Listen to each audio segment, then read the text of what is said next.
You can see those two 5-gallon bottles of water. It's 80 pounds. The rack is bending a little bit.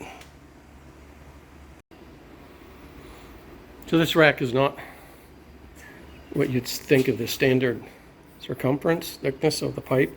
It's a little bit more lightweight. It's not going to hold as many pounds. And that's where this shelf will go, behind the water softener, water heater doors in the garage. Notice I made these legs longer than these legs, and therefore this top is taller than this top.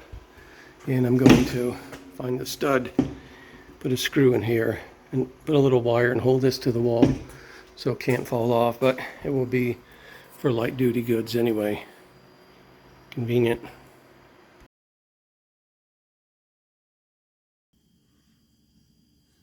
This is the first packing of material.